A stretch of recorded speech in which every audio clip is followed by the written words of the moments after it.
सत्य ज्ञान देते हैं। सत्य ज्ञान सिवाय परमात्मा के और कोई दे ही नहीं सकता।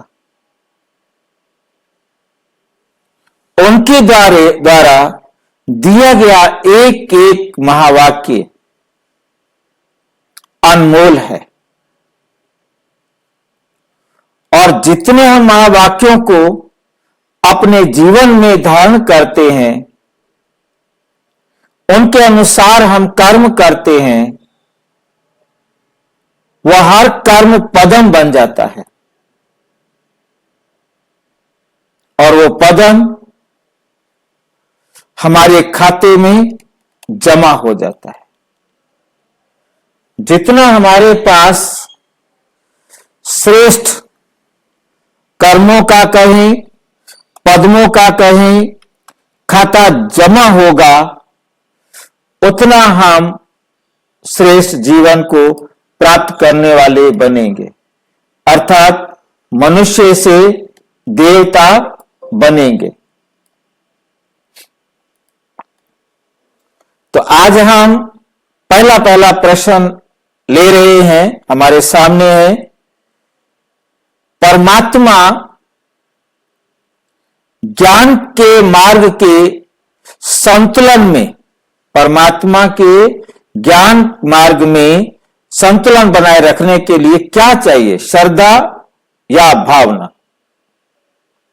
दो चीजें हमें दी हैं, एक शब्द है श्रद्धा और एक शब्द है भावना।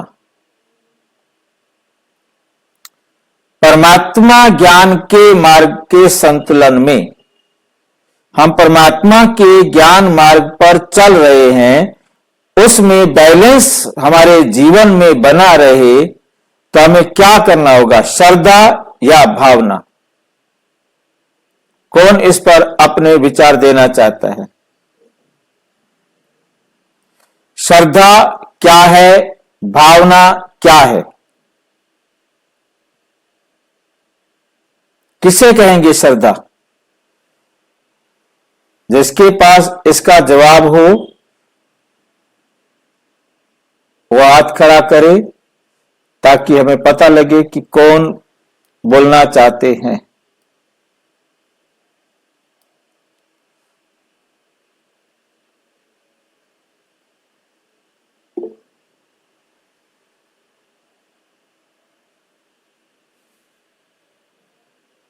सीमा देवी बोलो। ओम शांति भाई जी। ओम शांति। भाई जी, श्रद्धा हमें वो होता है जो कोई कहीं किसी देवी देवता संत साधु संत से किसी को लाभ मिला हो और वो जाकर के किसी और को कहे कि वो जो है से बहुत अच्छा संत है, वो बहुत बढ़िया देवता है, भगवान है, तो उनके प्रति किसी जिसको कह रहा है उसको श्रद्धा बन जाती है कि हाँ ऐसा हो सकता है। लेकिन वो भावना नहीं बन पाता है जब तक उसको मिलता नहीं है। भावना होती है जब हमें प्राप्ति होती है, तो उसके प्रति भावना हमें बढ़ जाता है। भावना भक्ति में होती है कि ज्ञान में होती है? ज्ञान में।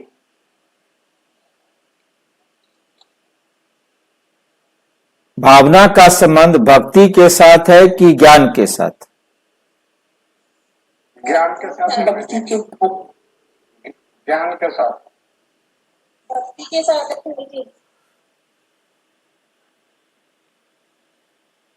भक्ति के साथ है तो कैसे, और ज्ञान के साथ है तो कैसे?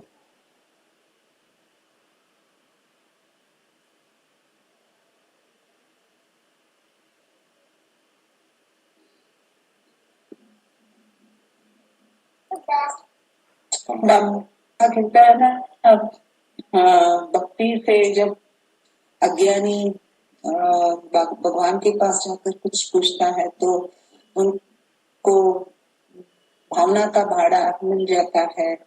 मतलब वो तो टेम्पररी है, अल्पकाल के लिए। यही है श्रद्धा में और भावना में, यही सबसे बड़ा अंतर है। श्रद्धा का संबंध विश्वास के साथ है और सत्य विश्वास के साथ है। भावना में सत्य विश्वास नहीं होता। भावना में जो कुछ भी हमने देखा, हमने जो कुछ सुना, हम उस पर भावुक हो जाते हैं और हम उसे करते जाते हैं। हम जानते नहीं, हमारे पास सत्यता नहीं है, तब भावना है। जब सत्यता आती है तो श्रद्धा आती है। हमें ज्ञान में परमात्मा के साथ श्रद्धा से चलना है। श्रद्धा से ही हमने सारा ज्ञान का आधार है श्रद्धा, और भक्ति का आधार है भावना। तो हमने इस बात को समझना है। भगवान में हम भावना रखते हैं, भगवान हमारा ये काम कर देंगे, हमारा वो काम हो जाएगा। इसी प्रकार से ज्ञान में भी यही भावना रखते हैं कि भगवान हमारा काम कर देगा, बाबा हमारा ये काम कर देगा। तो भावना होती है हमारी कि भगवान के द्वारा हमारा ये काम हो जाएंगे। परंतु श्रद्धा में क्या है कि उसमें हमें पूरा विश्वास है और जो हम कर रहे हैं वो एक्यूरेट है। भावना में बस भावना है, हो भी जाता है और नहीं भी होता है। इसलिए बाबा कई बार मुरलियों में कहते हैं कि ज्ञान में भावना भी हो, भावना भी हो, क्योंकि भावना से हम कार्य करने में सहजता अनुभव करते हैं, परंतु भावना का ज्ञान में इतना महत्व नहीं है। तो इसलिए बाबा जो है ना, भावना को इतना महत्व नहीं देते, क्योंकि भावना के बिना क्या हो जाता है, ज्ञान रुखा हो जाता है। और भावना में क्या होता है, उसमें थोड़ा नर्मता समझो, सरलता समझो, मतलब जिससे उनके अंदर मतलब एक धारणा सी, एक भावना सी बल बन जाती है। भावना में कुछ नम्रता सी दिखाई देती है। परमात्मा ज्ञान का सागर और परम शिक्षक है। पहली बात इस पर हम देखेंगे, क्योंकि परमात्मा ज्ञान का सागर है और परम शिक्षक है। इसमें भावना का कोई मतलब नहीं।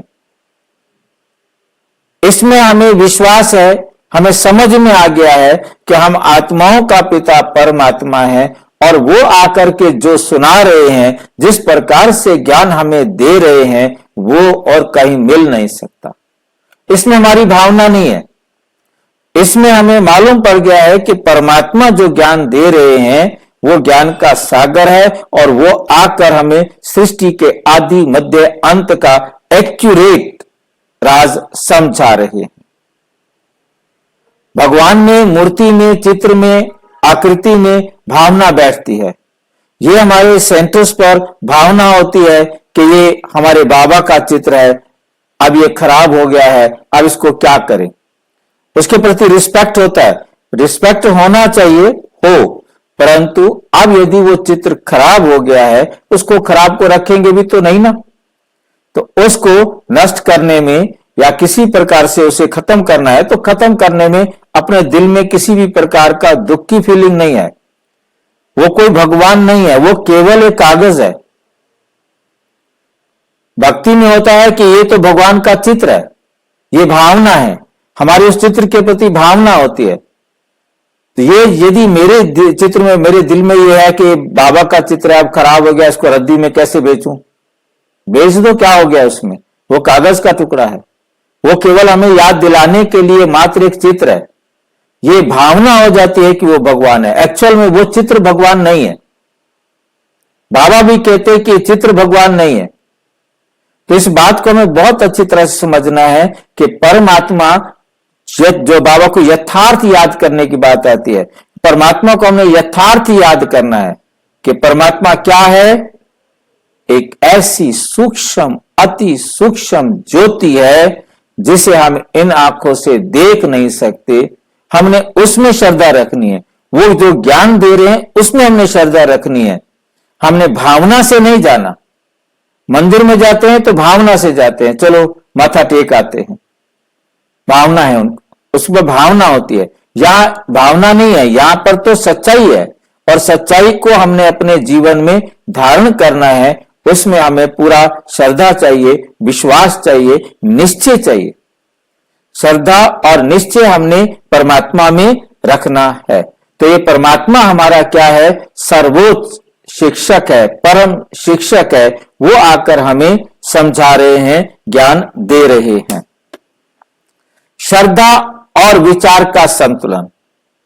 अब श्रद्धा और विचार हमारी बुद्धि में अनेक प्रकार के उठते हैं। किसी को बोलना है इसके ऊपर? विचार हमारी बुद्धि में अनेक, किसी को बोलना हो तो हाथ खड़ा कर सकता है। श्रद्धा और विचार। श्रद्धा में हमें निश्चय है कि परमात्मा जो कह रहे हैं वो हम कर रहे हैं। अब विचार हमारे विकल्प भी आ सकते हैं और बाबा की श्रीमत के अनुसार भी विचार आ सकते हैं।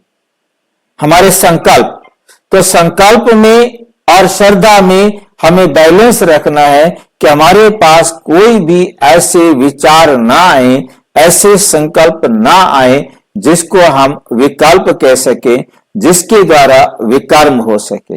हमने विचारों में और श्रद्धा में एक बैलेंस बनाना है।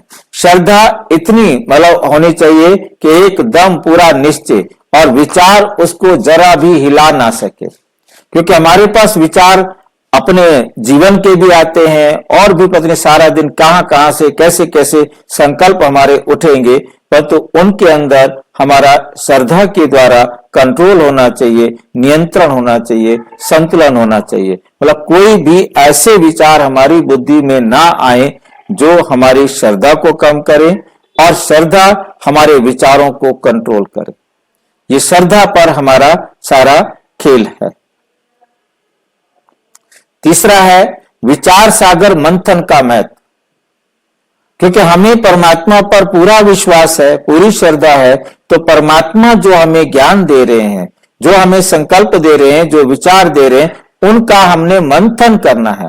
अपनी बुद्धि के अंदर कैसे हम उसको अपने जीवन में ला सकते हैं, उनका हमारे जीवन में क्या महत्व है, क्या करें जो हमें उसका लाभ मिल सके।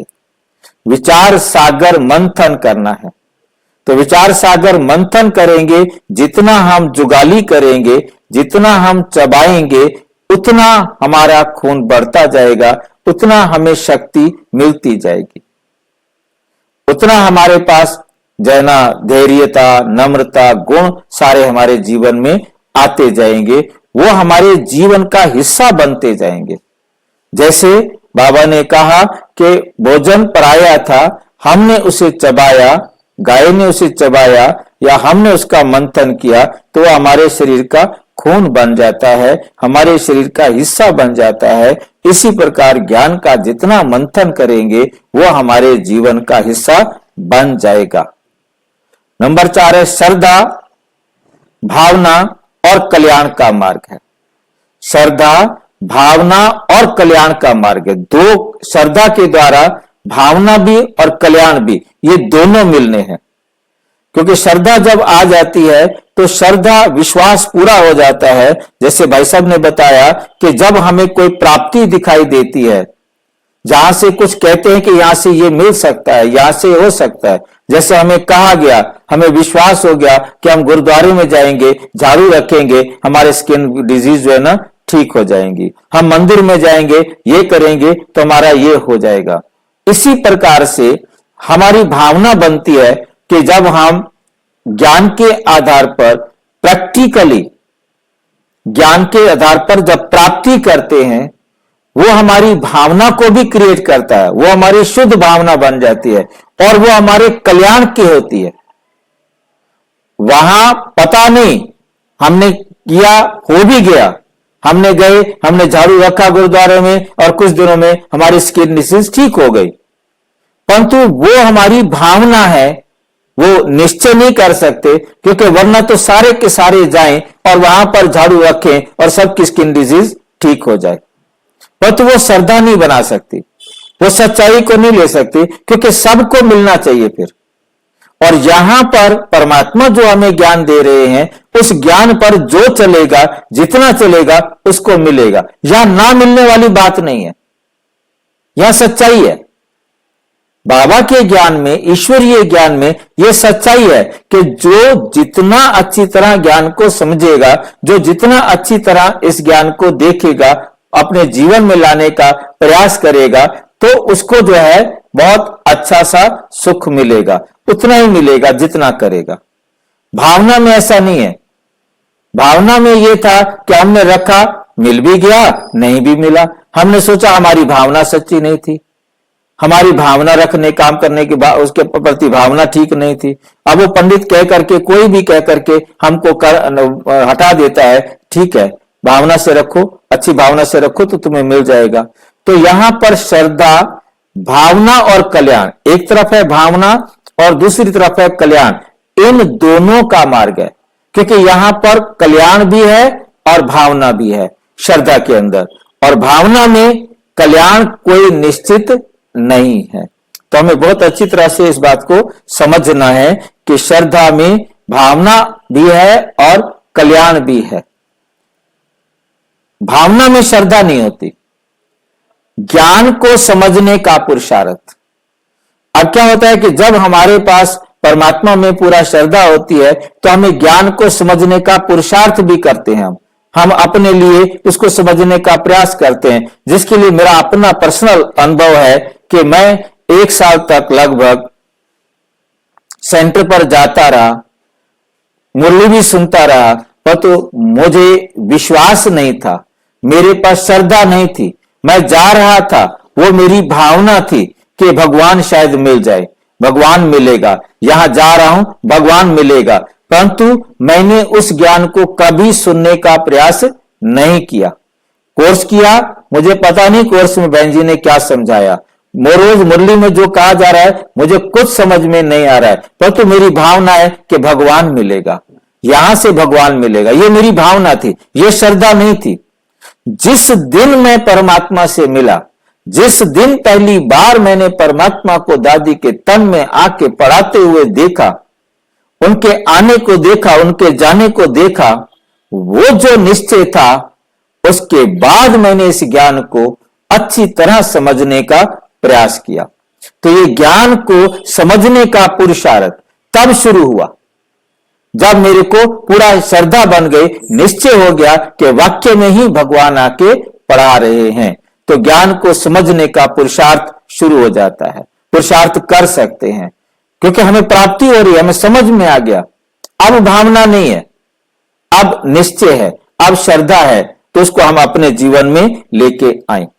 तो इस प्रकार से हमारे परमपिता परमात्मा आकर जो हमें ज्ञान दे रहे हैं, उसके द्वारा हमारे आध्यात्मिक प्रगति में संतुलित दृष्टिकोण, आध्यात्मिक प्रगति के अंदर संतुलित दृष्टिकोण, मतलब हमारा जो हम आध्यात्मिक जीवन में रोज उन्नति कर रहे हैं, जिसे हम याद की यात्रा कहते हैं, हमारी याद की यात्रा में संतुलित दृष्टिकोण रहता है, बैलेंस्ड रहता है कि हम कोई भी ऐसा कर्म नहीं कर सकते जो किसी को भी दुख पहुंचे। अपनी उन्नति भी करनी है और सबकी सेवा भी करनी है। केवल हमारी अपनी उन्नति से हमारी उन्नति नहीं होनी, केवल सेवा करने से भी हमारी उन्नति नहीं होनी। जिसको अभी बाबा ने मुरली में समझाया अच्छी तरह से, सेवा अच्छी है परंतु स्व उन्नति नहीं है, स्व उन्नति है सेवा नहीं है, तो भी मतलब हमारी प्रॉपर एक्चुअल उन्नति नहीं। आध्यात्मिक प्रगति हमारी तब है जब सेवा में और स्व उन्नति में दोनों में बैलेंस हो, दोनों को हम एक साथ ऊपर अपलिफ्ट कर रहे हो। तो यह है आध्यात्मिक प्रगति में हमारा संतुलित दृष्टिकोण बन जाता है। हम अपनी भी उन्नति करते हैं और साथ में अपने संबंध संपर्क में आने वालों को भी अपने अनुभव देकर उन्हें भी आगे बढ़ने में, आगे चलने में मदद करते हैं। तो दोनों का बैलेंस रहता है, एक तरफ नहीं, क्योंकि सबके उत्थान में मेरा उत्थान है, सबके सुख में मेरा सुख है। जब ये भावना आ जाती है तो फिर हम सबको एक साथ आगे बढ़ने में साथी बन के, सहयोगी बन के लेकर चलते हैं। और किसी को आ रहा हो कोई बात, कोई प्रश्न, इससे रिलेटेड कोई बात पूछना चाहते हो तो पूछ सकते हैं। अच्छा, ओम शांति। और विस्तार से जानने के लिए प्रजापिता ब्रह्मा कुमारी ईश्वरीय विश्वविद्यालय के किसी भी सेवा केंद्र पर संपर्क करें। और यदि कोई प्रश्न है तो 9213106986 पर केवल टेलीग्राम करें। 9650692270 पर केवल व्हाट्सएप करें, फोन नहीं। ओम शांति।